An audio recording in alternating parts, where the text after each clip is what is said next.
Nagkalat ang mga perang papel na dala ng isang remittance collector habang binabaybay ang kahabaan ng South Road Properties sa barangay Mambaling, Cebu City. Ayon sa lalaki, nakalagay ang perang nagkakahalaga na aabot sa 3 to 4 milyon sa isang bag habang nagmamaneho siya ng motorsiklo papuntang Mandawi City. Ngunit sa kalagitnaan ng kanyang pagmamaneho, napansin niya sa kanyang side mirror na nalilipad na ng hangin ang mga pera. Aniya, nasira kasi ang zipper ng bag na sukbit niya. Samantalang may mga motoristang sinamantala ang pagkakataon at kumuha ng ilang halaga kahit na pinakikiusapan niyang ibalik ito.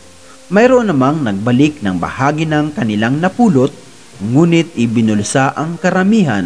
May mga nagmagandang loob naman na nag-turnover ng napulot nilang pera sa Carbon Police Station na nagkakahalaga ng 13,500. Batay sa inventory, 2,083,110 pesos na lamang ang na-recover at halos kalahati ng halaga na bitbit ng remittance collector ay nawala.